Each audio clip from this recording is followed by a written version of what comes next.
Então, nessa ação penal 504.6512/94, depoimento do Dr. Antônio Fernando Barros e Silva de Souza. Dr. Fernando, como lhe adiantei, Vossa Excelência está como testemunha. Na condição de testemunha, Vossa Excelência deve responder as perguntas que lhe forem feitas, certo? Sim. Eu vou adverti-lo apenas por força de lei, o doutor conhece a lei, que se Vossa Excelência faltar com a verdade, fica sujeito a um processo, certo? Dito isso, eu passo a palavra à defesa do senhor Luiz Inácio. Bom dia, doutor Antônio Fernando. Bom dia. Eu pediria a Vossa Excelência se pudesse descrever como é que foi o processo de nomeação de Vossa Excelência para o cargo de Procurador-Geral da República. Eu exerci 2 mandatos. E em ambos os mandatos, a escolha foi precedida de uma lista feita pela Associação Nacional dos Procuradores da República. E nas 2 oportunidades, eu fui o mais votado. Não houve nenhum dado especial em relação a isso. A lista foi encaminhada e houve a decisão de nomeação. Correto. E o presidente da República à época, o ex-presidente Lula, então, nomeou Vossa Excelência como primeiro colocado na lista elaborada pelos seus pares, correto?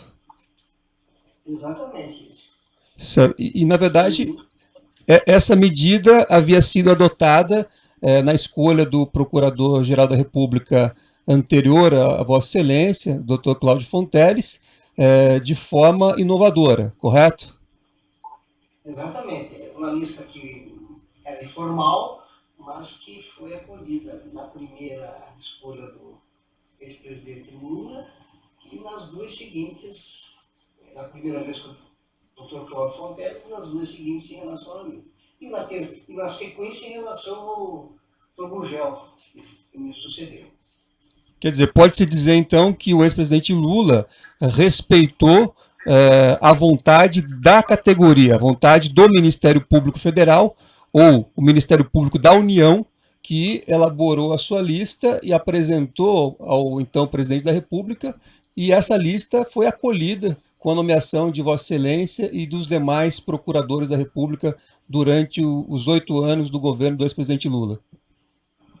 Precisamente isso. Com relação ao meu caso concreto, posso dizer que não houve nenhuma tratativa de outro tipo que não esse encaminhamento da lista. Perfeito. E a deliberação do poder. Correto. Era a propósito, eu pergunto a Vossa Excelência se houve qualquer tipo de intervenção do governo federal, ou mais precisamente do ex-presidente Lula, no trabalho que o senhor realizou no cargo de Procurador-Geral da República. Posso lhe assegurar que não. E posso lhe esclareço melhor, não consigo exatamente precisar, mas em reunião com o presidente no Palácio, reuniões institucionais do Ministério Público, 4 ou 5 vezes, e quase todas elas junto com o ministro da Justiça, se não me falha a memória. E jamais, em nenhuma dessas oportunidades, houve qualquer conversa que não fosse propriamente institucional, no caso de nomeação do procurador do Distrito Federal, procurador-geral do Ministério Público do Distrito Federal, ou alguma questão própria do Ministério Público Federal. Certo. Jamais partiu, então, do ex-presidente Lula qualquer demanda ao senhor para que não investigasse determinado tema, como, por exemplo, a Petrobras? Não é só... nunca houve qualquer pedido dele em relação a mim, seja diretamente, seja por interposta da pessoa, para qualquer dos atos próprios do Procurador-Geral. Até porque, quando se exerce um cargo desse, também se merece e existe o respeito que se tem que dar ao cargo.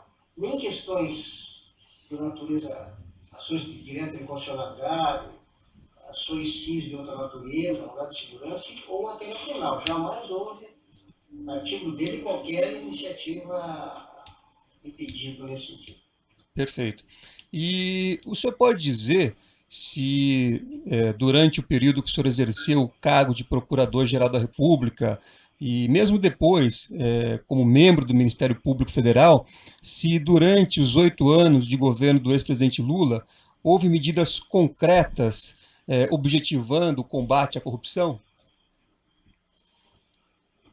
Olha, quando eu assumi a Procuradoria-Geral, eu fui vice-procurador-geral no mandato anterior, que era o procurador-geral Cláudio Fonteles. E depois, nos outros 2 mandatos, que iniciaram em 2005 e findaram em junho de 2009. O Ministério Público, já com a entrada do procurador-geral Cláudio Fonteles, nós iniciamos um trabalho de melhor aprimoramento da nossa relação com os outros ministérios públicos no mundo. Foi criada uma assessoria inicialmente de cooperação jurídica internacional, exatamente dirigida com esse objetivo. Sem que tivesse ouvido, no meu período de mandato, também essa assessoria foi implementada com mais vigor ainda, e dentro das condições que existia naquela época no plano internacional de cooperação, houve um grande desenvolvimento sem qualquer interferência de quem quer que seja. Os órgãos de controle ligados ao governo federal, como a CGU, a Polícia Federal, enfim, esses órgãos, o senhor entende que esses órgãos estavam bem equipados, estavam preparados para auxiliar o Ministério Público no combate à corrupção naquele período de governo do ex-presidente Lula? Sim, não tem dúvida nenhuma.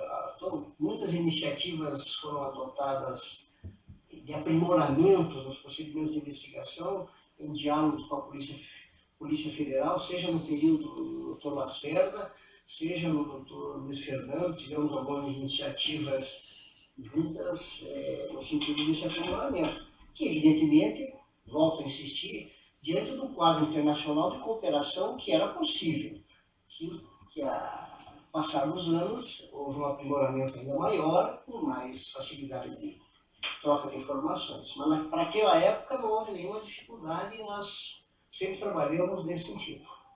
Correto. E quando o senhor exerceu o cargo de Procurador-Geral da República, o senhor recebeu alguma notícia por parte da Polícia Federal, por parte do Conselho Fiscal da Petrobras, ou de outros órgãos de controle da Petrobras, sobre desvio de valores no âmbito da empresa, no âmbito da Petrobras? Não, nesse período não teve nenhuma iniciativa.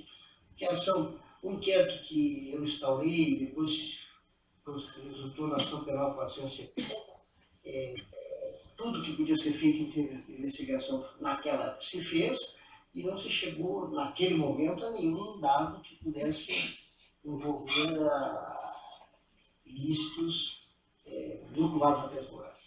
Correto.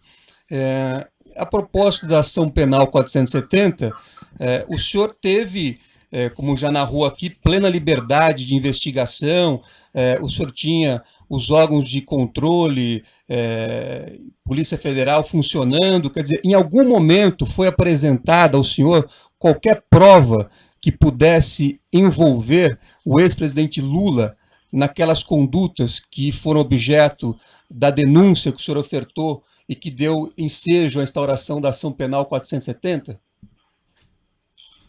Evidentemente que não, porque as imputações que foram feitas naquela oportunidade foram todas lastreadas em prova que justificavam a imputação. O acusador tem que ter esse cuidado de só fazer a imputação que seja possível demonstrar perante o judiciário. Naquela investigação não havia nenhuma indicação, nenhuma mesmo, sequer um indício que pudesse justificar o envolvimento de outras pessoas que não aquelas que foram objeto da denúncia e, eventualmente, daquelas outras que, identificadas, não justificariam a competência perante o Supremo Tribunal Federal. Tanto que foram feitos acima de 40 pedidos de encaminhamento de provas para outros juízos e tomaram o rumo que é cabível nessa relação. Mas quanto a envolvimento, não.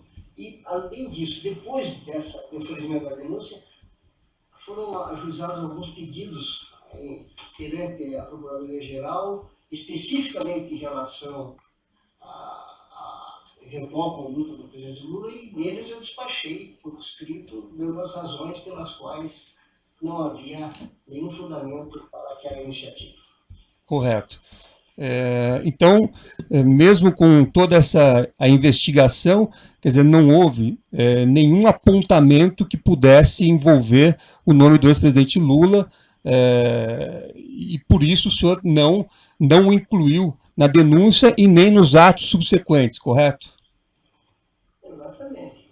Não seria algo irresponsável para quem exerce um cargo de Procuradoria-Geral fazer uma imputação sem que uma prova, um indício, um elemento sequer de convencimento pudesse conduzir nesse sentido. A denúncia não é um ato de vontade arbitrário do acusador, senão um ato vinculado ao contexto probatório que ele tem à sua disposição.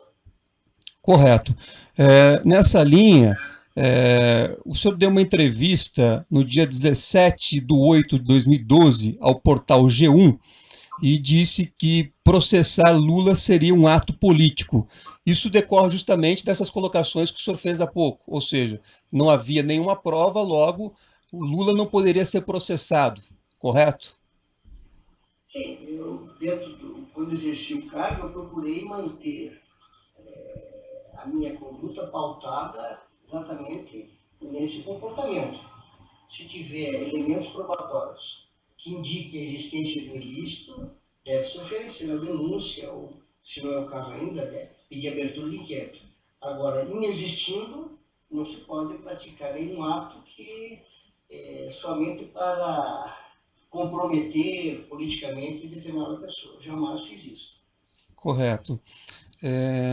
Já encerrando, eu gostaria só de perguntar a respeito, inclusive, que é o cerne desta ação penal, se o senhor teve algum conhecimento ou sabe de alguma prova de que o ex-presidente Lula tenha qualquer envolvimento em supostos desvios de valores ocorridos no âmbito da Petrobras, especificamente em contratos firmados entre aquela empresa e a OAS, que dizem respeito às refinarias de Abreu e Lima e Getúlio Vargas. O senhor tem conhecimento de algum? Só para eu exerci a Procuradoria-Geral até junho de 2009. E, em seguida, tirei 60 dias de férias e já no início dia 4 de setembro de 2009, eu me aposentei. Então, de fatos que eu tenho conhecimento dentro da Procuradoria, não. E, externamente, eu não tenho, como cidadão, salvo notícia de jornal, eu não sei pessoalmente nenhum fato que possa fazer essa indicação. Não seria testemunha de nada, porque eu não sei. Correto. Eu sou satisfeito e agradeço a Vossa Excelência pelas respostas e pelo comparecimento. Os demais defensores têm alguma indagação? O Ministério Público tem alguma indagação? Sim, Excelência. Bom dia, doutor Antônio Fernando de Souza. Bom dia. Doutor Antônio Fernando, o senhor foi responsável por apresentar a denúncia da ação penal 470, conhecida como Mensalão? Sim. O senhor poderia nos descrever de forma bastante sucinta qual teria sido o esquema criminoso objeto de imputação dessa denúncia? Olha, a denúncia foi feita em 2005. Foi feita, melhor, no início de 2006, porque o inquérito e os atos investigatórios se iniciaram em julho, agosto de 2005. E a denúncia foi feita, se não me falha a memória, no final de 2006. E a denúncia, em me lembro, tem 120 páginas e envolvia um número 39, 38 pessoas. Então, detalhadamente esses fatos eu não tenho na minha cabeça agora, mas basicamente envolvia crimes de corrupção, basicamente isso. Eu Perfeito, não posso lembrar os detalhes. perfeito. O senhor recorda se era objeto dessa denúncia a negociação de apoio político por integrantes da alta cúpula do governo em troca de apoio no parlamento? Esse é uma das descrições fáticas, envolvia isso, envolvia uma troca de favores nesse sentido. Exatamente. Eu não posso dizer com precisão, mas o texto está escrito e eu não teria como, sem nenhuma dificuldade, para lembrar tudo isso. Perfeito. Eu pergunto ao senhor se, nesse contexto da denúncia, também se encontrava a negociação de cargos públicos de alto escalão com vistas a formar uma base aliada. Olha, esse é um contexto amplo da afirmação que se fazia, mas não tenho lembrança assim, de detalhes de quais cargos e como é que isso se processava. A dificuldade é relembrar, a denúncia tem 120 páginas, então eu tenho muita dificuldade de relembrar todas as imputações que foram feitas a cada um deles. Mas, no campo bem abrangente, envolvia também essa questão. Eu pergunto nesse campo abrangente, naturalmente em decorrência dos anos passados, o senhor não recordará das minúcias, mas insisto na pergunta, haja vista a contemporaneidade com alguns dos fatos objeto da denúncia e também para melhor contextualizar aqui a instrução probatória. Se o senhor recorda qual seria a participação do então ministro da Casa Civil, José Dirceu, nesse esquema criminoso? Doutor, eu vou indeferir essa questão, porque é o seguinte, eu tenho um acordo nos autos e o processo é público, né? Acho que não tem necessidade de indagar, a não ser que tenha alguma questão específica que não esteja no processo da ação penal 470. Senão, a esmiuçar aqui o conteúdo dessa ação penal não é próprio para esse processo. Perfeito. Né? Já existe isso nos autos, não tem necessidade de indagar isso a testemunha. Eu indago, então, Vossa Excelência, doutor Antônio Fernando, se o senhor recorda, houve interrogatório do doravante réu pelo doutor no âmbito da ação penal 470, no interesse da instrução da investigação? Previamente ao fechamento da denúncia, eu não entendi o momento. Isso, no âmbito da investigação, da investigação que culminou no oferecimento da denúncia na ação penal 470, o senhor recorda se o então presidente Luiz Inácio Lula da Silva foi interrogado sobre os fatos? Olha, eu não tenho lembrança. Esse trabalho de investigação foi compartilhado. Tiveram me assessorando uma subprocuradora-geral, um procurador regional e um procurador da República.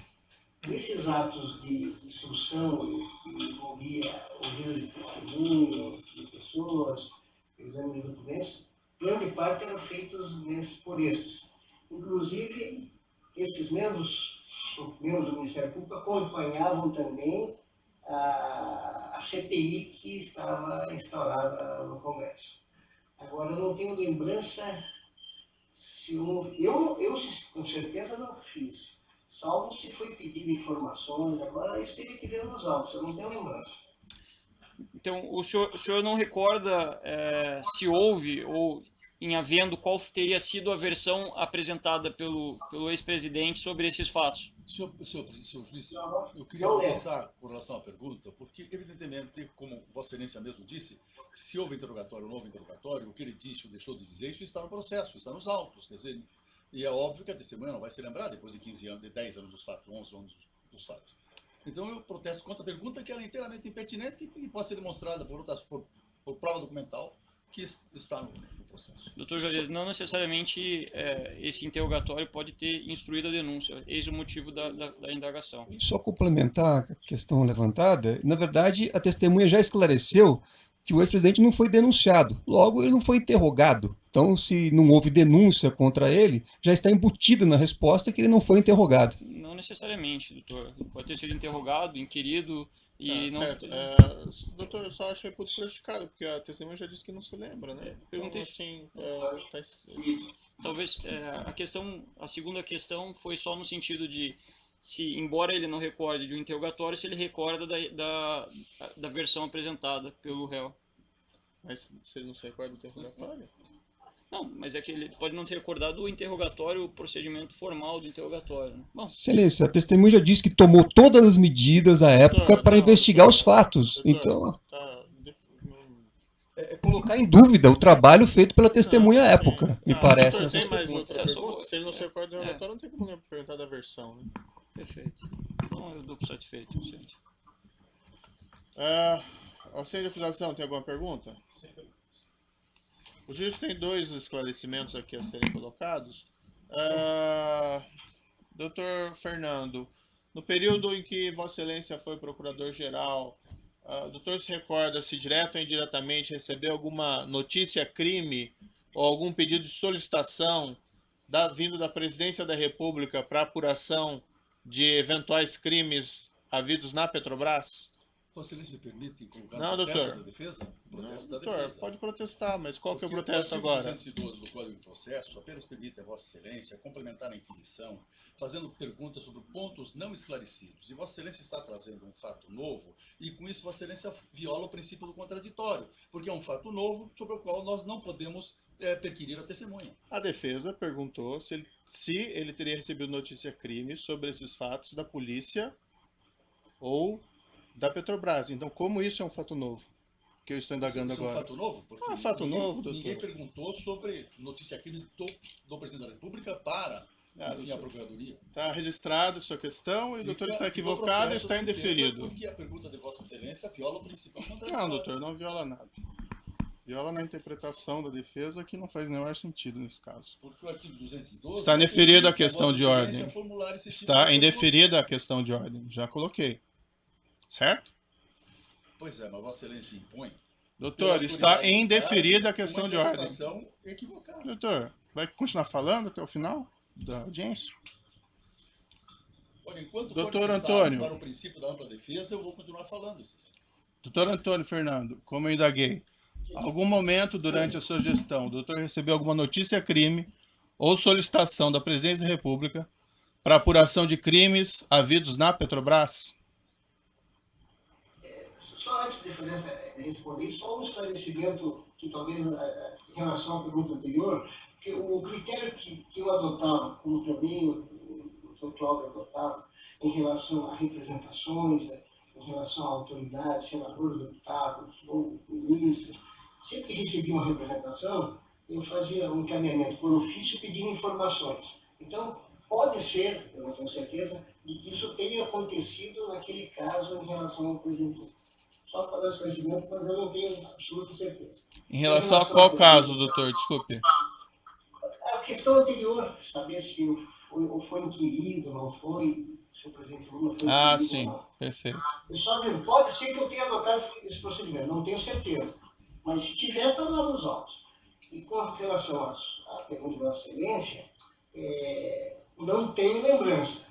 Mas todos os procedimentos que ingressavam na Procuradoria eram autuados e eram objeto de um despacho positivo ou negativo ou de alguma providência. Não tenho lembrança de que tenha, oriundo da Presidência da República, um pedido nesse sentido. Não tenho lembrança. Alguma notícia-crime ou solicitação no sentido, por exemplo, de eventuais suspeitas de acertos de propinas em contratos da Petrobras? Eu não tenho lembrança, mas o que me ocorre assim, com mais firmeza é de que não teve. Mas faço essa ressalva. Se teve, foi objeto de alguma manifestação expressa nesse sentido. Relativamente a esses fatos que foram objeto da ação penal 470, o senhor, Vossa Excelência, chegou a ter na época alguma solicitação verbal ou por escrito ou algum incentivo por parte da Presidência da República para que fossem apuradas as responsabilidades sem qualquer espécie de receio? Volto a insistir que eu não que disse, nunca houve conversa seja com o presidente da República, com outras pessoas, sobre as minhas atuações. Nunca houve. Então, nem sugestão de fazer, nem de não fazer, não houve nada. Eu agi com o apoio de 3 membros da instituição, que davam apoio também junto à CPI, e me municiavam com o material que era colocado, que era obtido lá. Mas não houve nenhuma tratativa com ninguém, nem com o presidente. Então, era esse esclarecimento do juízo. Eu declaro encerrado, então, o depoimento do Dr. Antônio Fernando Barros e Silva de Souza. Pode encerrar a gravação.